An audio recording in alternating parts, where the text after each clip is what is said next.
Well, somehow, some way, in some weeks I say it's amazing we got here, but we have made it to Thursday. Thanks for finding the live stream. Wicked Radio live stream, all part of Wicked Wisdom with Bill Adams. And I hope the week's going great for you so far.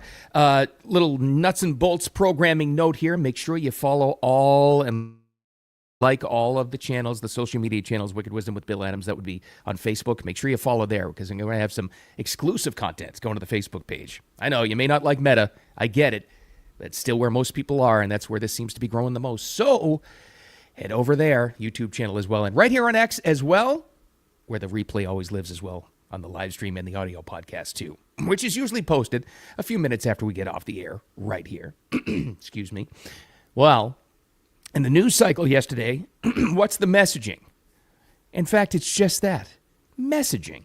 That's what the news was telling us yesterday, and it's amazing how these things always come in themes. And it's amazing how some of the people and organizations with some of the biggest platforms are terrible at messaging. Their brand, we used to call it, right? Their image, how they get their message out, what the message is that they talk about. Some of them are terrible at it. Some of them are great at it. The GOP, as it's turned out, the Republican Party, the House Republicans, they're awful at messaging. The Pope, this new Pope we have, I don't know, you're saying, oh my God, he's talking about the Pope again, but I'm fascinated by this development. It's only been a week? He seems to be so far great at messaging. HBO, which has now made another marketing change, they may be okay at messaging, maybe. And the Ben and Jerry's guy, Ben Cohen, who had a meltdown in the HHS hearing yesterday, awful at messaging. And I say meltdown, pun intended. We'll get to all of this stuff. But right now, thanks for finding me here. I appreciate it so much. Let's get to it. Let's get to the very first piece of bad messaging. And here's the takeaway we can all take out of this whole thing. We all have platforms these days in this digital age. Anybody can create an X account or Instagram or Facebook or YouTube or, just here on X and build themselves up. And some people start with small accounts and they're amazing. And like I said in the introduction there, it's incredible to me how many people have massive platforms. These are famous people, artists, musicians, politicians, companies, brands, influencers, and they're still awful at getting their message across, and it actually hurts their cause. First and foremost, this guy. Let me just give you the sound. This is the Health and Human Services budget hearing yesterday. RFK Jr. got up there and he has to defend all the changes they're making. And you knew there would be protesters, of course. That's a given. Because he's one of the most controversial picks of all since Trump got into office, for sure. It's a controversial subject anyway. And of all of the departments, he's probably making the most groundbreaking changes. Just the fact that he's trying to get to the root cause of autism, that's caused an uproar. The fact that he came from the Democratic Party, that's caused an uproar. So he's already baked into the cake here, controversial. So he's talking about the budget, and you knew they'd be protesters, and it sounded like this. Supports these goals and reflects. Are reminded disruptions will not be tolerated. Move down the hallway. If you stop, you will be arrested. Kills poor kids in Gaza by buying bombs and pays for it by kicking kids off Medicaid in the U.S. Keep going down. Okay, so the guy, that's him in the end. First of all, you heard there were like 4 or 5 of them, maybe 6 total thrown out of the hearing room. The guy that you heard in the end there, when he was apprehended by the cops and thrown out of the building, that's Ben Cohen. That's right. Ben and Jerry's Ice Cream, Ben Cohen. First of all, let's talk about his messaging there as he's running out. And he followed this up with exactly what he said there to the cops, to the media when he was getting tossed out. They're cutting the Medicaid budget to fund killing kids in Gaza. First of all, that's just factually incorrect for the first part of it, right? The second thing is, it's not the 60s anymore. It's not even the 70s anymore where these kinds of protests would even work because they've done so much of it. It's like crying wolf. Nobody is getting his message. Nobody is. So crazy Ben Cohen from Ben & Jerry's gets thrown out of there. He just looks like a lunatic. And here's a big reason why that kind of doesn't work anymore. There's so much fatigue. Have you heard that? Have you heard that expression now? Throughout social media and people talking about the protests and the divide and this regular, hardworking people like you, they're just They're just tired of these kinds of meltdowns. They're just tired of, it's not even outrageous anymore. Like, it's not even that shocking anymore. And you know that's true because as soon as he stood up, he was shouted down by the sergeant at arms, whoever controls the meeting in the budget hearing for HHS, whatever it is, immediately thrown out, zero impact except him talking about himself. Horrible messaging. That's our first judgment. Terrible messaging from that guy. And by the way, you just look even crazier than you already did before. The Ben and Jerry's guys, and that's Ben Cohen. I don't know where Jerry was. Apparently he doesn't show up to protest the meetings in Congress. I have no idea. Here's a couple of Jewish kids from Long Island that obviously moved to Vermont, started the Ben and Jerry's Corporation. Massive. They're billionaires. It's massive. I think Unilever bought them out, the massive parent company, and they've tried to calm them down a little bit, but still, the messaging is out there. They are corporate communists. They always have been. They've always done whatever they can to slam anything going on for America first, patriotic Americans, anything. Ben and Jerry's has always been like that. They just always have. I'm not big on boycotts, but honest to God, and this is kind of corny, there's one product I don't let in my house. You can guess what it is. Ben and Jerry's. I don't want it. I don't want it here. I hate it. I hate what they stand for. I always have, and that's, for me, going back like 10, 12 years. I hate it. I don't want to support them in any way whatsoever because they've done nothing to support everyday, hardworking Americans. And correct me if I'm wrong, and you're more than welcome to, but here he was in his screwed up version of how the world works and what's actually happening here. He's protesting that meeting saying they're cutting Medicaid to fund the war in Gaza. Two things wrong. Here, and again, I go to the background of these two loons, Ben and Jerry, the two Jewish kids from Long Island who started this company. They never said anything about the October 7th attack on Israel. It kicked off this whole thing. Everybody wants to stop this war. Everybody wants to stop the killing. But for him to never make the original statement, but now put on this display in public, in Congress, horrible messaging. That's an awful example of it. And some of them are just bad at it. They're billionaires, and they still don't get how the messaging works because he lives in a bubble, and it had almost zero effect. Now, just in case you think I'm picking on the Democrats, no, I pick on everybody. You should know that by now. Let's go to the worst example of messaging from yesterday. Unfortunately, it's from politicians again. Here's a post that came from the House Republicans. They have their own, X account, obviously. Get this. Here's what they said. This is from May 13th, and really it's just kind of kicking up and getting some attention now. Simple one-liner from the House Republicans' official account. We need to get Americans off the sidelines.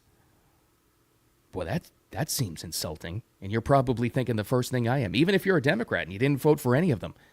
Well, the American people got off the sidelines, and they put them in the majority. Where are the results? Just that wording in messaging is insulting. We need to get Americans off the sidelines. One of the first comments on the post was fantastic, and it kind of summed it up better than I could, so I'll read it for you. House is in session 132 days, long breaks, 10 days in February, April, month-long August recess. You passed few major bills, raising questions about who is truly on the sidelines. Hint, it's the congressional GOP. That's a good comment. That's well written right there. Now, follow that bad messaging up with a really bad look. Now, keep in mind that this group of politicians just told Americans to get off the sidelines. And lo and behold, a day after that comes out, you got a guy in Congress who's part of the House Republicans who fell asleep when they're supposed to be voting on a bill. That's a bad look. His name is, now there were a couple of people in Congress yesterday that fell asleep, but this guy was the worst example. Blake Moore. This guy's from Utah. He's a congressman. He's been in a couple of terms, by the way. Now, this is all part of the House Ways and Means Committee debating the reconciliation bill of the thing that Trump's calling that big, beautiful bill. Put it all together in a big, beautiful bill. So they're voting on it, and it was late into the night. I get it. It was before 5 o'clock in the morning. I totally understand that. Inexcusable. A terrible, terrible look in the messaging. especially after your own party said you got to get off the sidelines, talking to us and everyday Americans. When this guy falls asleep when his vote was up. Miss Tinney, no. Mrs. Fishbach, no. Mr. Moore. Wake up. Mr. Moore, no. And they wake him up, and there was some Minnesota representative right next to him. And she had to gently nudge him on the shoulder. And he's out. He's sound asleep. And he wakes up and goes, oh, yeah. No, I vote no. You really think he was paying attention? And I've heard the defense from his office and everybody else, and I guess his Utah constituents that seem to love the guy. Well, it was an early all-nighter vote. And it was before 5 o'clock in the morning. Yeah. Tell that to hardworking Americans who have to get up at 3 o'clock in the morning, 4 o'clock, and they work 12-hour shifts with their hands in the hot sun, or roofers, or construction people, or plumbers, or electricians. Tell that to real Americans. And again, I'll go back to it, because this is just the worst look of all time when it's a day after your own party, the GOP, sent out a message saying, we need to get Americans off the sidelines. No, you know what you need to do? You need to get your congresspeople to stop falling asleep in meetings. That's what you need to do. Terrible. That may be the worst look of all. That was worse than the Ben and Jerry's look. Terrible messaging. But now that we've had two terrible messages coming across yesterday from the headlines, let's get to a great one. I know you're thinking, I'm talking way too much about the Pope these days. I get it, and I totally understand it. I'm sorry. I know it's a week? I'm fascinated by this guy so far. Fascinated. Because there's a lot of mystery. We don't completely know exactly where he stands, and everybody's trying to find out where he stands on all these major issues facing the world and the church, and where is he woke? Is he not? And we don't know yet. Fully, but we're gonna find out, because the Vatican came out yesterday with a message that said, this Pope Leo, the American Pope, now has a new X and Instagram account, the Pope on Instagram, and according to the Vatican, he will be active and he will be managing it himself. First of all, great messaging from the Vatican, clearing that up right away, that who will be writing this thing. Because I know that Pope Francis before him actually had social media. He was the first social media pope.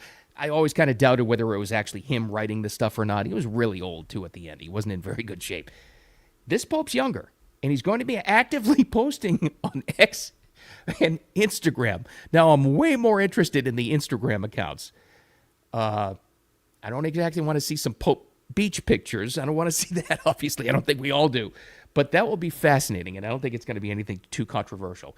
So the Pope announces that he's going to have an Instagram account. Let's just go check it in real time and see how many followers he has as of this moment. By the way, if you're going to follow the Pope on Instagram, it's Pontifex, Pontiff, EX. I think that's the same thing on X, by the way. As of right now, he's got 12.7 million followers. That didn't take long. You don't think this guy has influence?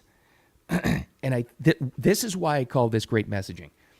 Because if this is a guy that can reach the masses in the modern age and actually get through to people and seems to be approachable, that's a massive, massive win. I think this is why I'm so fascinated by it.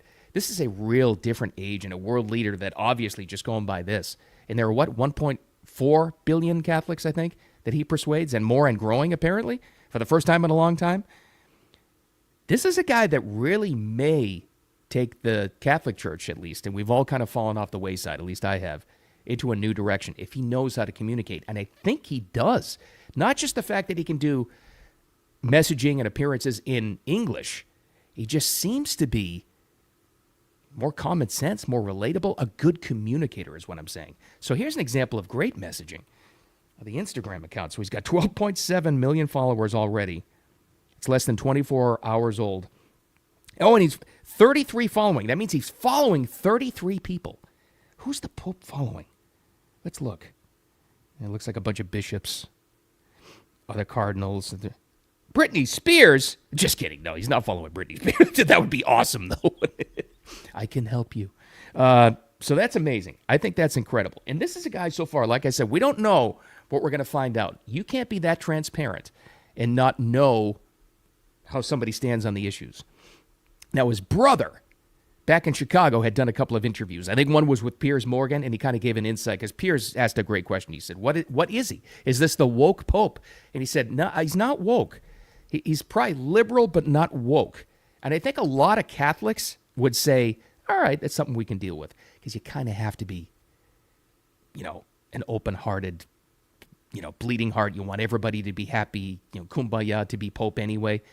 But if you're not woke, I think a lot of people would be happy with that. So the Pope's Instagram is an example of, I'm just fascinated that we're talking about Pope and Instagram are the same thing, and X.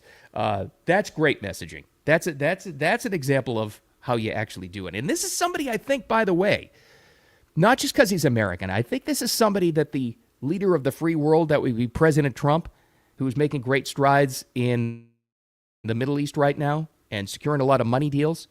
I think this is a pope that Trump can really work with. I really do. Not just influence, not strong arm, but can actually communicate with. I really believe that. Like, let's say on Instagram or X, this Pope Leo is coming out with, like Francis did, this message about America shouldn't have borders and everyone should be welcome and all this other stuff.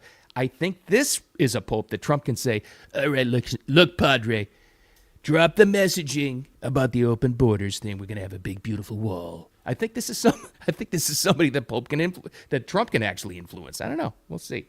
That's good messaging. And then we have one that's up for grabs. You tell me whether this is good or bad. First of all, the initial decision to change the name of HBO Max, HBO's streaming service, to just Max was really stupid. They're just stupid. I will guarantee you, knowing media like I do, I'll guarantee you, this was some marketing genius consultant brought in for hundreds of thousands of dollars a few years ago and said, you know what you need? You know what's going to get more subscriptions? Drop the HBO and just call it Max. As if anybody was going to use that. Did you ever call it Max? Everybody called it HBO Max, or just HBO, the streaming service. Everybody did. So it didn't work. But I'll give them credit. They probably either fired that genius marketing consultant or brought him in again. And they got paid twice to go back to HBO Max. So here's the original sound. You all know that HBO sound, right? That's Max. That's HBO. Like the beginning of all the Sopranos shows. Everybody knows that sound. Why in the world would you ever get rid of it in the first place? But I'll give themselves credit. I'll give them credit because they made fun of themselves for making the change, and now they're back. And apparently they announced a new Superman series or show or two or whatever. So that one's undecided. We'll see. But it happens all the time. I guarantee it's coming from marketing consultants. These companies, they overthink themselves, and they think they have to justify making a move. We're going to make a move. I'm new in the marketing department. I have to change something. Get back in touch with people, your audience. Nobody cares if you make a change in the name. Nobody does. Just go with what people want. That's the good messaging. So I'm leaning towards giving HBO a good grade on the messaging of that one, because at least they corrected their mistake, but shouldn't have made it in the first place. All right. I'm out of here. It's already Thursday. We're motoring towards the Friday and the weekend tomorrow. Who knows what's going to be in the headlines? But we're gonna figure it all out. And the takeaway today is we all need to be better at messaging. So learn from this stuff. Learn from a good messenger like the Pope, or maybe even HBO. But the bad people, like that messaging from the GOP and Ben & Jerry's, awful. We all have platforms these days. You boil it down. It's amazing how people with the biggest platforms are terrible at messaging. It doesn't have to be you. Figure out your brand. All right, and me. We'll talk about it tomorrow. In the meantime, make sure you follow all the social channels. Wicked Wisdom with Bill Adams. That's where the Wicked Radio live stream lives and breathes, and a replay as well here on X and on Facebook and on YouTube. And the audio podcast will be posted in a couple of minutes. The Facebook thing, I can't stop it. It's just, it's growing way more than the X account is. So make sure you go to Wicked Wisdom with Bill Adams, the Facebook page. You may not like Facebook, I get it, but I'm going to put some exclusive things on there pretty soon. So make sure you follow on there. And in the meantime, have a wicked awesome Thursday. We're very close to Friday already, so enjoy it. Work on the messaging. We'll talk to you tomorrow.